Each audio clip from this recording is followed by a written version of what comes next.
The afternoon sun cast a golden glow over Los Angeles, giving the city a relaxed yet energetic feel. It was the kind of day that invited people to slow down and enjoy themselves, and for Barron Trump, it was no different. Now in his late teens, he had spent the morning reading quietly and decided to step out for a peaceful lunch. His choice? LA Terrace, a high-end restaurant known for its exclusivity, elegant ambiance, and clientele that included celebrities, CEOs, and social elites.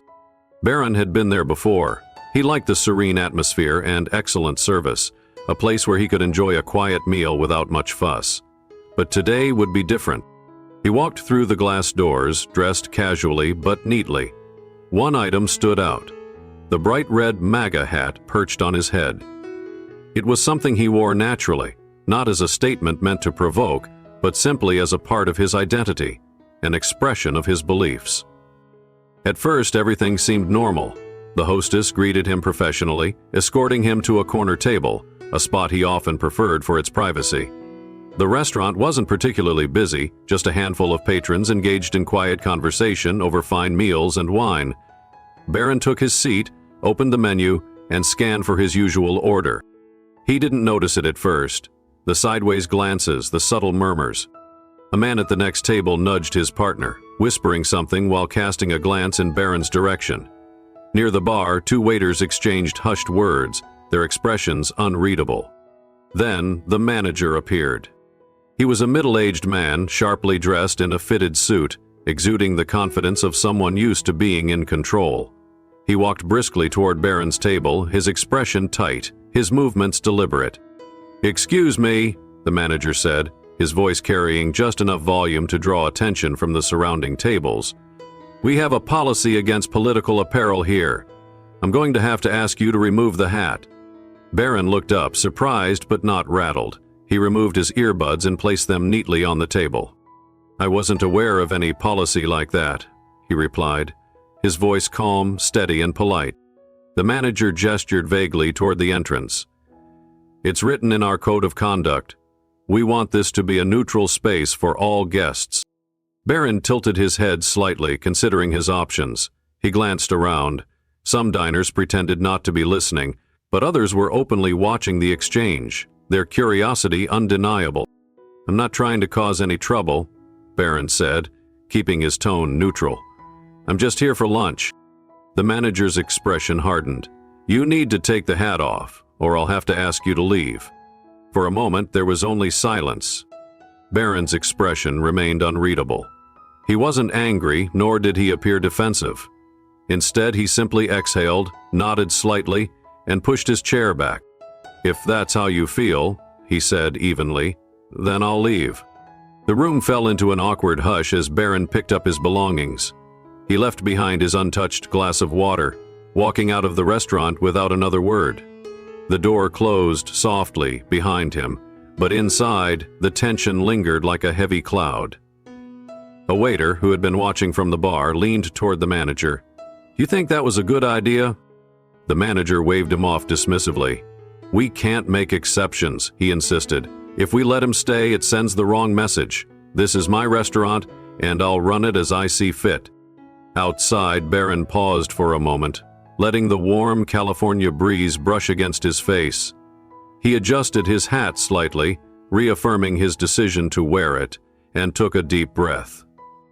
He wasn't angry, frustrated maybe, but more than anything, he felt disappointed. He had been raised to believe that people should treat each other with kindness, even when they disagreed. And this moment, being asked to leave a place simply for an item of clothing, felt like a betrayal of that principle. Instead of heading home, he walked a few blocks down to a small public park. Finding an empty bench, he sat down and pulled out his phone. First, he texted his mother, letting her know what had happened. Then, he sent a message to a few close friends. He wasn't looking for sympathy, he wanted clarity. Had he overreacted? Was the manager justified? Within minutes, responses started pouring in. "That's insane, they shouldn't have treated you like that. You handled it better than I would have." As he scrolled through the messages, an idea began to form. He wasn't interested in revenge or a public fight. That wasn't who he was. Instead, he saw an opportunity, something constructive, meaningful. If the restaurant wanted to avoid political statements, then perhaps the bigger lesson wasn't about division, but about unity. Barron sat up straighter, his mind already working through the details. He started making calls, his voice calm but filled with purpose. "Hey, I need your help with something." It was the first of many conversations that would set his plan in motion, one that would not only change the narrative of the day but leave a lasting impact on the city. As Barron Trump walked out of LA Terrace, the world around him moved as usual. Cars zipped down the boulevard, the afternoon sun painted golden hues over the city, and pedestrians strolled by, unaware of what had just transpired. But inside the restaurant, the atmosphere was anything but normal. The moment he stepped outside, the buzz of whispers inside the restaurant grew louder.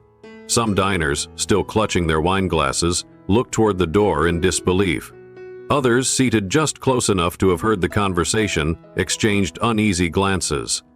The scene they had just witnessed felt strangely significant, as if they had unknowingly become part of something much bigger than just a restaurant dispute. Near the bar, a young couple pulled out their phones, quickly typing out their versions of what they had seen. One man snapped a blurry photo of Barron walking out, his red MAGA hat still firmly on his head. It didn't take long before the first social media posts began to surface. They just kicked Barron Trump out of LA Terrace for wearing a MAGA hat. So much for tolerance and free expression. Apparently, having the wrong political opinion gets you banned from high-end restaurants now. Another post followed shortly after.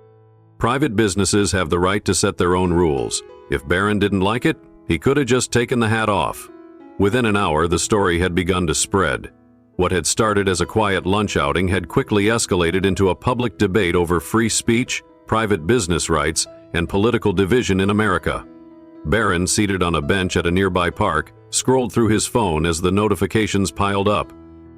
Texts from friends, messages from classmates, and tweets from strangers he had never met flooded his feed. "You handled that with class, man. They had every right to refuse service. It's their restaurant, their rules." If this were any other political symbol, would they have done the same thing? Barron wasn't surprised by the divide. He had grown up in a world where politics could turn even the simplest interactions into national debates. But this wasn't just about a hat. It was about something deeper. A cultural moment where people were forced to ask themselves where the line between personal expression and private policies truly stood. Back at LA Terrace, the manager felt a sinking sensation in his chest as he scrolled through his own phone. The online reaction was growing faster than he had expected. One post, which had been shared thousands of times, read, "So, a place that claims to be a neutral space just kicks someone out for their personal beliefs? Make it make sense." Another read, "LA Terrace says no politics, but I've seen people in there with pride pins, BLM shirts, and feminist slogans on their bags. What's the real policy here?" The restaurant's official Instagram page was suddenly flooded with hundreds of comments, some supporting the decision, but many calling for boycotts. "You've lost a customer. Hypocrisy at its finest." "Won't be dining here again. If you want to enforce a dress code, be consistent. Selective enforcement is just discrimination." At first, the manager brushed off the criticism, confident that public outrage would die down within a day or two. But as hours passed, reality began to set in. Reservations were being canceled. Longtime customers were expressing disappointment. Some staff members, sensing the tension, began questioning whether the decision had been the right one. One waiter, who had been serving tables when the incident happened, approached the manager cautiously. "I think we might have underestimated how people would react to this," he said carefully. The manager exhaled sharply, setting his phone down on the counter. "Let them talk," he muttered, though his voice lacked the confidence it had earlier. "He'll pass." But as he glanced back at the screen, where a new headline read, "LA Terrace under fire for banning Barron Trump," he wasn't so sure anymore. By evening, news outlets had picked up the story. Fox News, CNN, independent bloggers, and political commentators were all chiming in. Some headlines read, "Barron Trump denied service over MAGA hat, a case of discrimination." "Do private businesses have the right to silence political speech? When does neutrality become exclusion?" On television, panel discussions erupted, with some commentators arguing that private businesses should have the right to set their own dress codes. Others countered that if the rules weren't applied equally, it became less about policy and more about political bias. At home, Barron watched the debates unfold but refused to get drawn into them. He had no interest in fueling the outrage or making this about himself. Instead, he focused on what came next. There were plenty of people shouting online, plenty of people eager to debate who was right and who was wrong. But shouting never solved anything, and as he sat at his desk jotting down notes in a small leather-bound notebook, an idea began to take shape. One that would shift the focus from controversy to something far more meaningful. This wasn't about division, it was about what could be done to bring people together. And before the night was over, Barron had already made his first call. "Hey, I need your help with something." As the media frenzy around the LA terrorist incident escalated, Barron Trump sat in his room, scrolling through the growing storm of online reactions. He saw the headlines, the debates, the divided opinions, but instead of feeling anger or frustration, he felt something else: determination. This could have been just another social media outrage cycle, destined to be forgotten in a few days. He could have chosen to let the moment pass, to move on without a second thought. But something about the situation didn't sit right with him. He had always believed that disagreements didn't have to lead to division, that people could find common ground even when they saw the world differently. So, rather than adding to the noise of arguments online, he asked himself a different question. How could he turn this moment into something positive? As the idea formed in his mind, Barron began making calls. "Hey, I need your help with something," he said, reaching out to trusted friends and contacts. His plan wasn't about retaliation or revenge. He had no interest in calling for boycotts or dragging the restaurant through further controversy.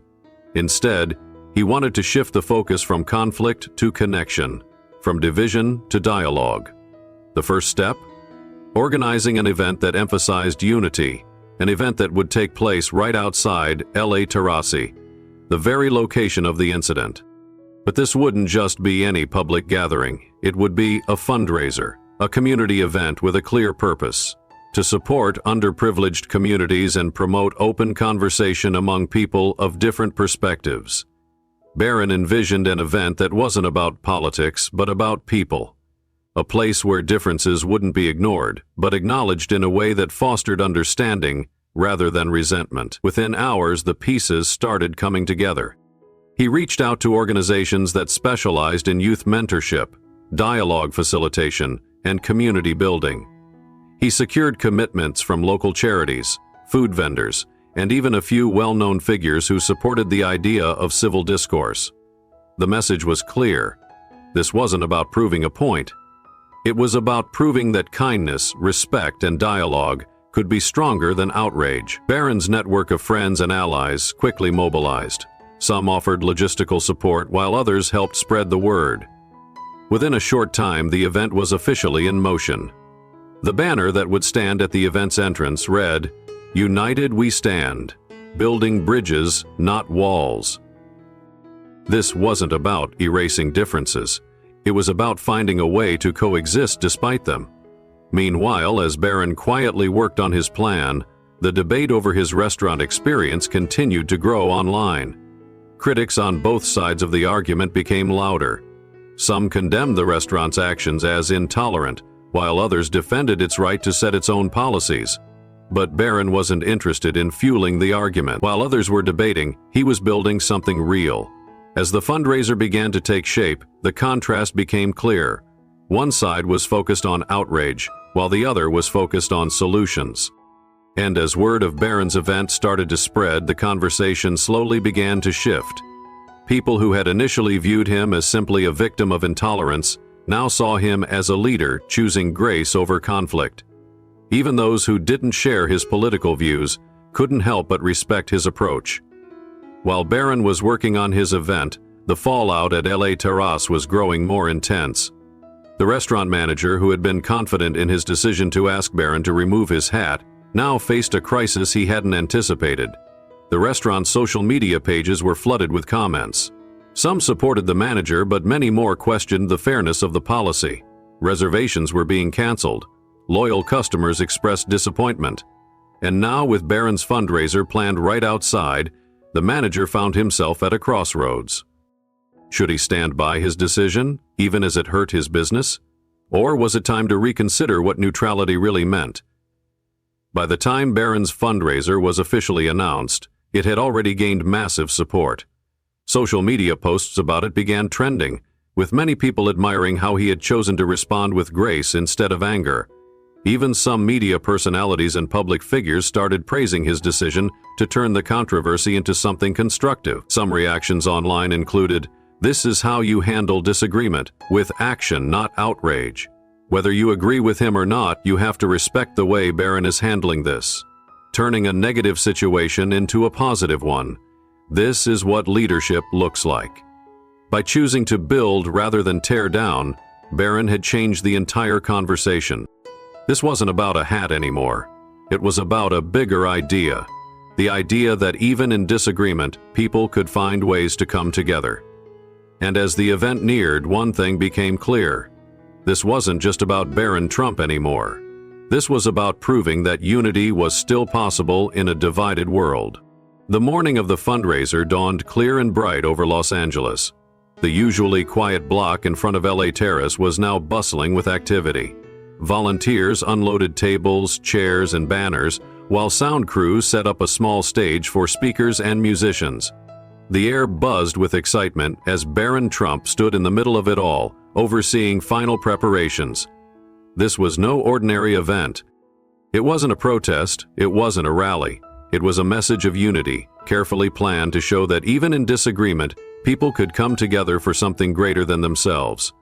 The banner at the entrance said it all. "United we stand, building bridges, not walls."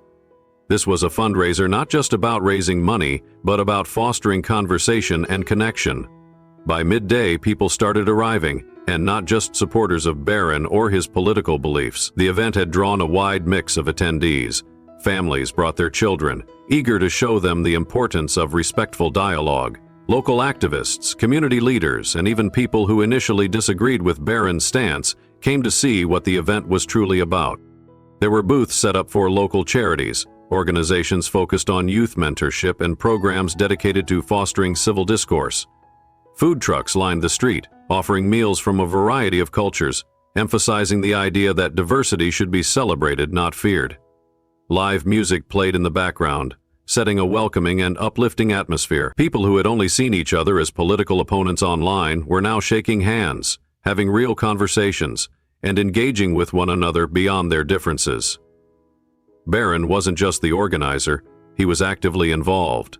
He moved through the crowd, talking to people, listening to their stories, and ensuring that every guest felt welcomed. Despite the growing media attention surrounding the event, Barron kept the focus on the cause, not himself. When he finally took the stage to address the crowd, his voice was steady, his words thoughtful.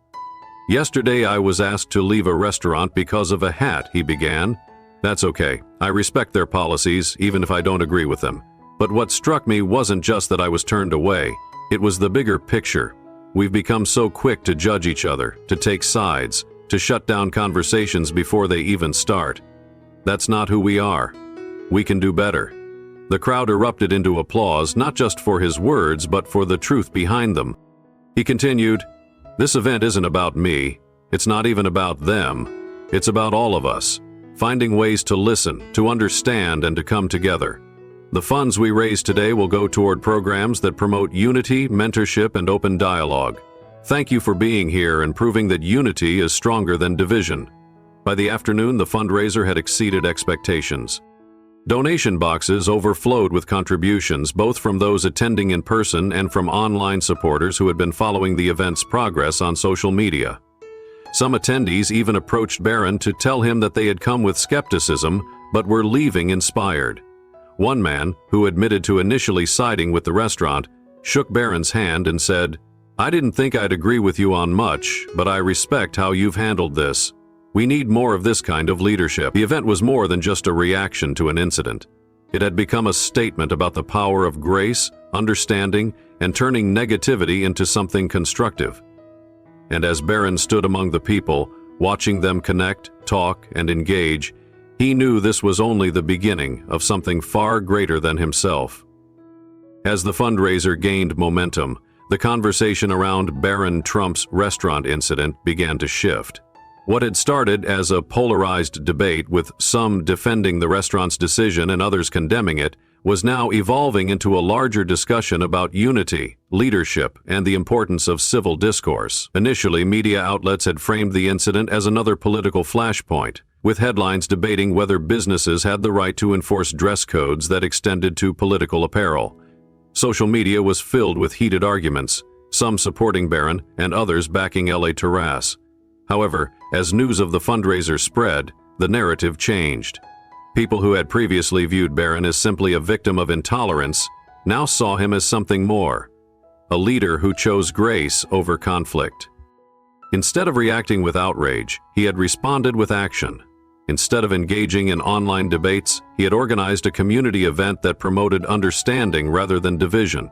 Even those who didn't share his political views began to respect his approach. A well-known journalist tweeted, "Regardless of where you stand politically, you have to admire how Barron Trump turned this situation into something positive. Instead of calling for boycotts or stirring division, he's using this as an opportunity to promote unity." Another influencer posted, "Barron could have easily made this about himself, but he didn't. He redirected the energy toward a cause that brings people together. That's real leadership." As videos of the fundraiser surfaced, showing people of different backgrounds engaging in conversation, shaking hands, and enjoying the event together, the public's perception of the situation continued to evolve. The story was no longer about a restaurant's decision to enforce a policy. It was about how one person's response to adversity could set an example for others. While the fundraiser thrived outside, inside LA Terrace, the atmosphere was starkly different. The restaurant, which had once been a bustling hotspot for LA's elite, was now noticeably quieter. Reservations were being canceled, and regular customers were rethinking their loyalty to the establishment. Some patrons who had been at the restaurant the day before returned, not to dine, but to voice their concern over how the situation had been handled. A longtime customer approached the hostess desk shaking his head. "I've been coming here for years," he said. "I never thought I'd see this place involved in something so divisive. It just doesn't sit right with me." The restaurant's social media pages were flooded with hundreds of comments, some supportive, but many critical. One particularly striking comment read, "So much for being a neutral space. You made a statement the moment you asked someone to leave because of what they were wearing. Maybe it's time to rethink what neutrality really means." As the manager scrolled through the backlash, he felt the weight of the decision he had made. What he had initially believed to be a firm stance in maintaining a politics-free space was now being questioned by customers, employees, and the media alike. And as the fundraiser outside continued to grow, he couldn't shake the feeling that perhaps he had underestimated the impact of his choice. As the day wore on, the contrast between the fundraiser and the restaurant became impossible to ignore. Inside, tables sat empty, staff members exchanged uncertain glances, and the manager wrestled with second thoughts. Outside, people were talking, laughing, and engaging in something bigger than politics: community, conversation, and common ground. The public perception was clear.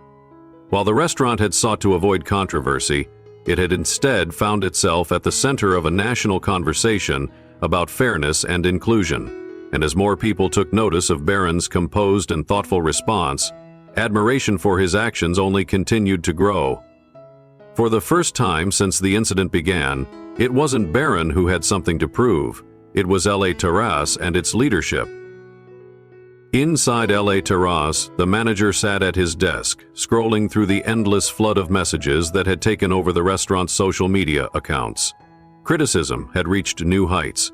Loyal customers voiced their disappointment, reservations were being canceled, and even some of his staff had expressed discomfort with how the situation had been handled. Despite trying to convince himself that he had made the right decision, a nagging doubt had settled deep in his chest. He had initially thought that enforcing the restaurant's neutral space policy was a simple business decision, one that would ensure an environment free from political controversy. But now he wondered, had it really been about neutrality? Through the restaurant's large windows, he could see the fundraiser in full swing. People of all ages and backgrounds had gathered, not to protest, but to unite. Live music played, families laughed, conversations sparked. It wasn't a political rally, it was something different, something meaningful. And at the center of it all was Barron Trump, not standing on a pedestal, not calling for boycotts, but moving through the crowd, shaking hands and speaking with genuine intent. There was no anger in his actions, no bitterness, no effort to retaliate. Instead, he had turned a negative experience into a moment of community and connection. One of the restaurant's waiters, who had witnessed the entire incident the day before, walked up to the manager and hesitated before speaking. "You should go out there," he said quietly. The manager frowned, shifting in his chair. "This isn't my fight." The waiter sighed and glanced toward the window. "Maybe not, but it's definitely your chance." For a long moment, the manager didn't respond. His pride told him to stand firm, to defend his decision, to let the backlash pass. But his conscience whispered something else. An uncomfortable truth he wasn't sure he was ready to face. Had he acted out of fairness, or had he acted out of bias and fear? Was enforcing the restaurant's policy really about protecting neutrality, or was it about controlling a narrative he was afraid of? Outside, the event was still growing. More people were arriving, some out of curiosity, others to actively support the message of unity. The manager took a deep breath. He made his decision. A hush fell over certain parts of the crowd as the restaurant doors swung open and the manager stepped out. People noticed him immediately, watching carefully to see what he would do. He hesitated for only a moment before walking toward Barron, who stood near the stage speaking with a group of volunteers. When Barron turned and saw him approaching, he didn't flinch. Instead, he offered a small, polite smile and extended his hand. The manager took it, shaking firmly. "I'd like to talk," the manager said quietly, his voice barely audible over the noise of the crowd. Barron nodded, gesturing to a quieter spot nearby, and as they walked together, the crowd watched intently, sensing that this conversation could change everything. As Barron Trump and the restaurant manager stepped aside from the bustling fundraiser, the atmosphere around them shifted. The noise of conversations and laughter faded into the background as all eyes subtly turned toward them, watching the unexpected moment unfold. The manager cleared his throat, shifting his weight uncomfortably. He had built his career on confidence and decisiveness, yet now, standing before Barron, a teenager who had responded to his decision with grace instead of anger, he found himself unsure of what to say. Finally, after a deep breath, he spoke. "I need to start by saying, I didn't handle yesterday well." Barron remained silent, allowing the man to continue. "At the time, I thought I was doing what was best for my restaurant, for my staff. I convinced myself that enforcing our neutrality policy was the right thing to do," he exhaled, shaking his head. "But I realize now that I made a mistake. I judged you before I even gave you a chance. And I acted out of fear, not fairness." For the first time, his voice carried a weight of sincerity, not just professionalism. Barron, maintaining his calm and composed demeanor, nodded. "It takes courage to admit when you're wrong," he said, "and I appreciate that you're willing to have this conversation." The manager looked out over the event unfolding before them. People gathered, not in protest but in unity. Music played, conversations flourished, and organizations worked together toward a greater cause. It was a stark contrast to the hostility and division that had dominated the online discussions about the incident. "I have to admit," the manager said, "watching what you've done here today, it's humbling. You could have retaliated. You could have made this about attacking my business. But instead, you created something positive."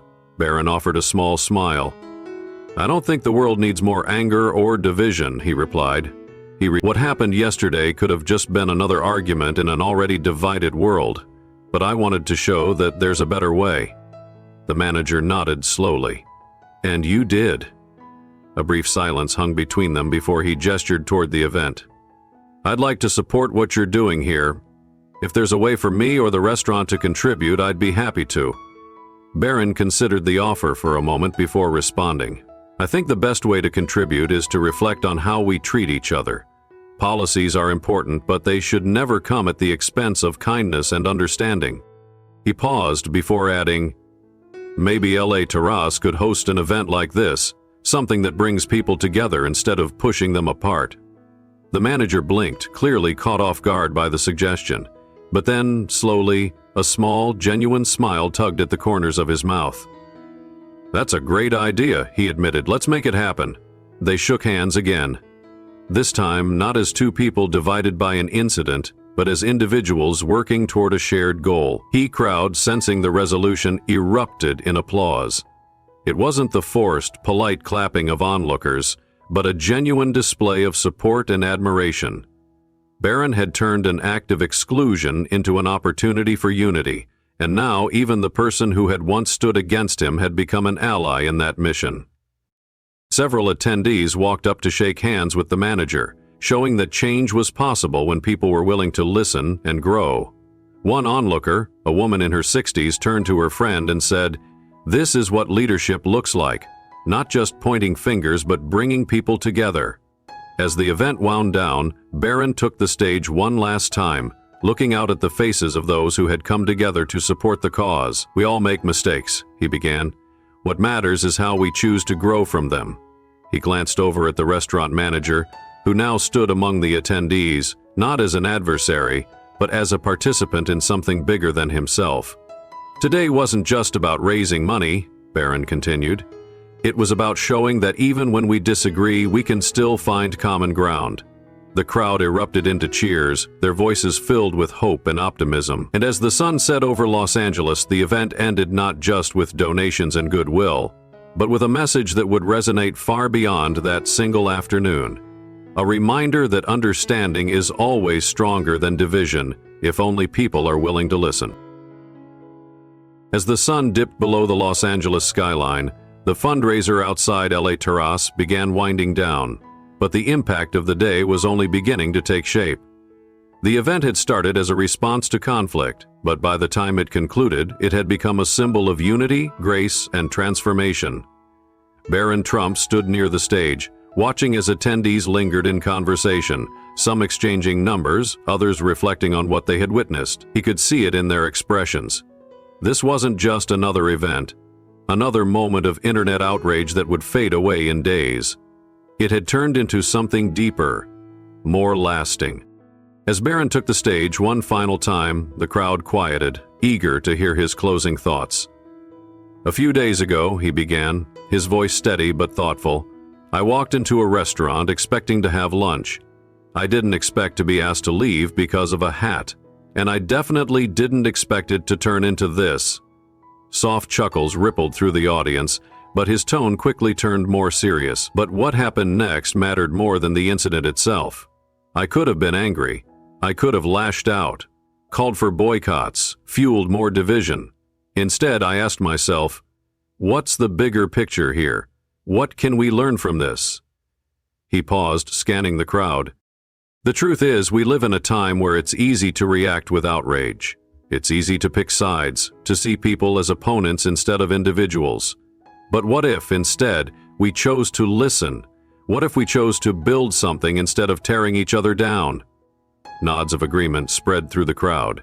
Barron gestured toward the restaurant behind him, where the manager now stood, not in opposition, but as a supporter of what had taken place that day. "Mistakes happen. We all make them. But what matters is how we grow from them. Today wasn't about proving who was right or wrong. It was about proving that we can rise above our differences."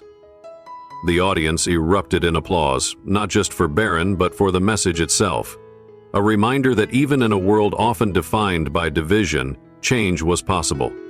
As people began gathering their belongings and saying their goodbyes, there was a sense that this moment wouldn't simply fade away.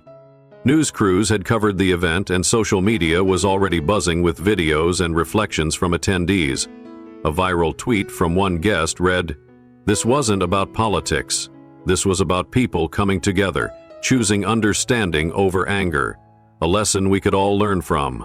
Meanwhile, at LA Terrace, the restaurant manager stood with a few of his staff, watching the last of the crowd disperse. For the first time in 2 days, he felt relief, not tension. He had come into this expecting a controversy to defend.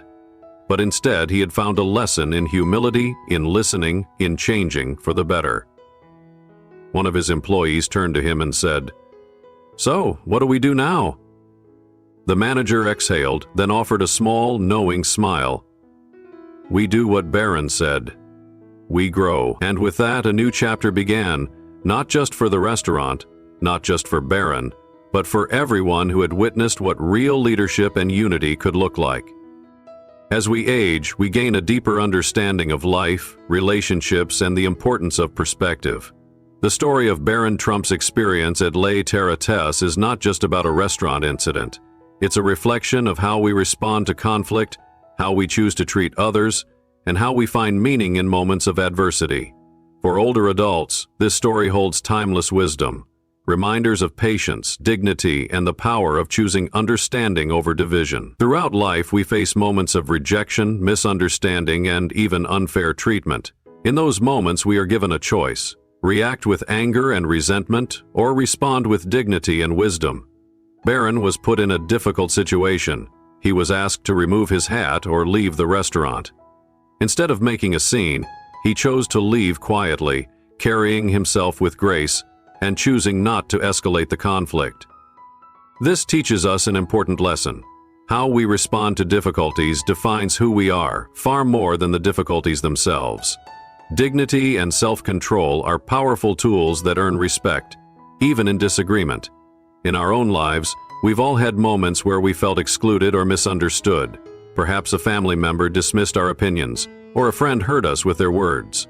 Did we react with frustration, or did we take a step back and respond with patience? The older we get, the more we realize peace is more valuable than proving a point.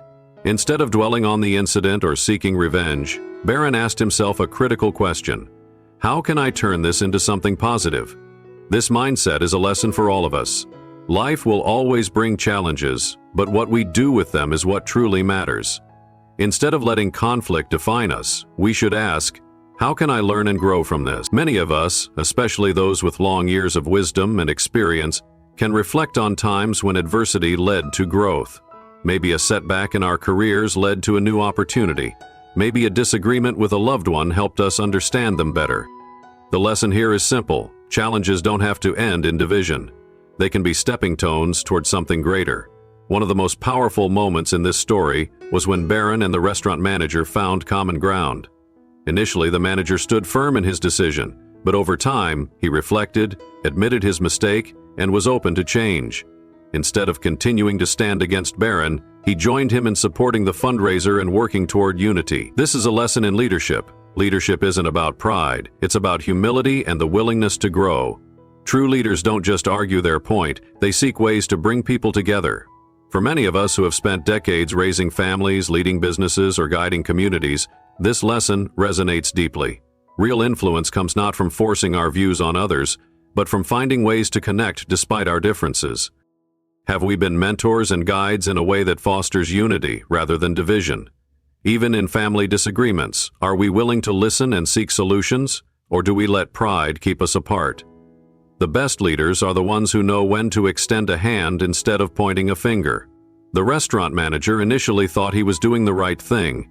He believed he was enforcing neutrality. But after watching Barron's response and witnessing the positive impact of the fundraiser, he realized his mistake and chose to change.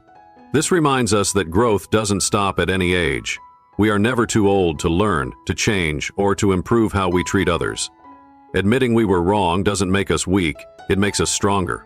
Many seniors have experienced this firsthand. Perhaps we once held rigid views, but time and experience softened our perspective. Maybe we have seen how kindness can change a situation far more effectively than anger ever could. The world is constantly evolving, and our ability to adapt, listen, and learn is what keeps us growing. Whether we are 18 or 80, one of the biggest takeaways from this story is that we live in a time where people are quick to take sides and slow to listen. We label each other before we understand each other. We react before we reflect. We separate ourselves based on differences instead of seeking common ground. Barron refused to play into this cycle. Instead of fueling the conflict, he chose to bring people together, to remind everyone that differences don't have to mean division. This is something we can all apply to our own lives. Have we let small disagreements push us apart from friends or family? Are we willing to listen before judging? Can we be the ones who choose unity in a world that often thrives on division? At the end of our lives, it won't be our arguments or victories that define us. It will be the relationships we built, the kindness we showed, and the bridges we chose to build instead of burn. Final thoughts. A legacy of understanding. As seniors, we have the ability to pass down wisdom to the next generation. We can teach them that conflict is inevitable, but how we handle it is our choice. Barron's story is a reminder that the most powerful response to adversity is not anger, but action. Action that fosters growth, connection, and understanding. If we want to leave behind a legacy that truly matters, let it be this: a legacy of grace, a legacy of wisdom, a legacy of choosing unity even when division seems easier, because in the end, the greatest impact we can have on the world is not what we stand against, but what we choose to stand for.